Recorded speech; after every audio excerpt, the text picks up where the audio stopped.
Hello and happy Sunday. I know you're expecting Nikki, and here I am interrupting your Sunday morning and throwing things off. Assuming it's Sunday where you are.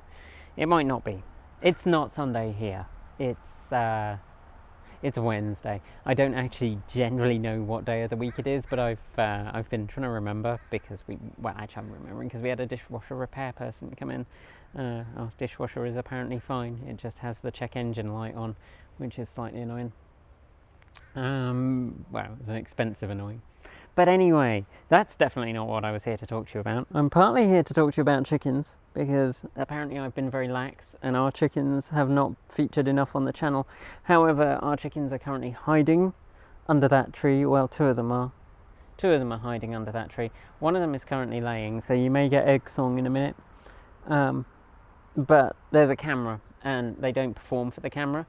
Mimble in particular doesn't perform for the camera because she does a really great impression of a 56k modem, but she won't do it when anyone is around. She'll do it when people are around, but anyone with a camera is around. Then she'll stop. I don't know why. She doesn't like cameras. That's basically what it comes down to. So, that is all very random. But what I'm actually here to talk to you about, because, we do have questions for you on a Sunday morning. Deep questions. One of the things I wanted to talk to you about is clothing, interestingly enough. So, my question for you this morning is, have you done anything to reduce the impact of your clothing use? So, there's been this whole shift in the time that I have been buying clothes, from when you bought clothes and expected them to last for years, to now when you buy clothes and if they last a year, maybe that's quite good. And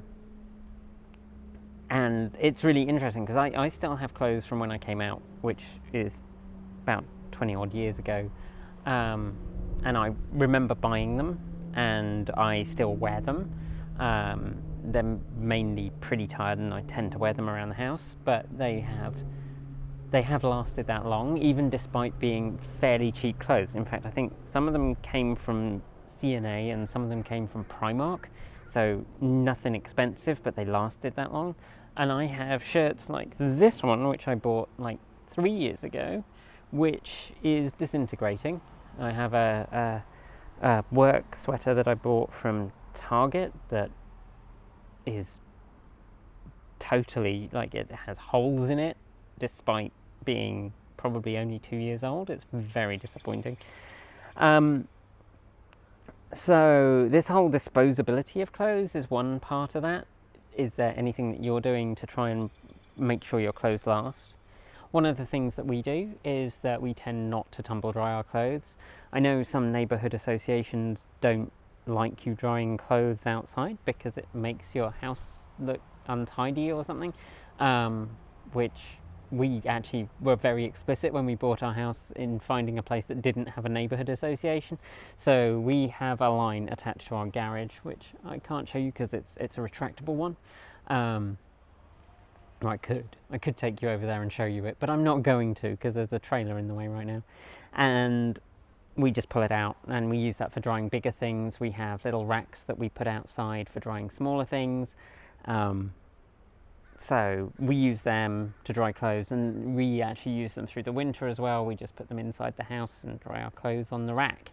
And obviously that's a lot less harmful to the clothes than putting them through a tumble dryer, which is actually pretty harsh on them. The other part of that, though, is also what are your clothes made of? So cotton is a really energy intensive crop. I know it produces over 220 metric tons of carbon dioxide each year, just the cotton crop alone. And that probably doesn't include the production of the fertilizer, which is generally fossil fuel fertilizers. And I know that they use like 4 or 5% of worldwide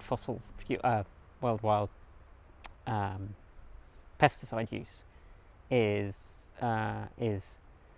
just cotton. So pesticides, they're mainly fossil fuel related chemicals or derived chemicals. So all of that kind of cotton is a really environmentally challenging crop, and I try and make sure I'm not using that much of it, so a lot of my clothes are kind of older. A lot of them, I mean, I buy some shirts explicitly for wearing for work, which look tidier, and I have, obviously, for my other job where I'm a nurse, I have uniforms that I wear, although actually most of my uniforms are more than 10 years old now. So I try and make sure that I'm buying clothes that are made from materials that are sustainable or that are going to last a long time. I'm aware of, do they have polyester or other synthetic fabrics in that will produce microplastics as they're washed? So I have tried to stop buying things like microfiber because I know that that sheds microplastics into our water. So I'm trying to reduce all those things, but is there something that you're trying to do?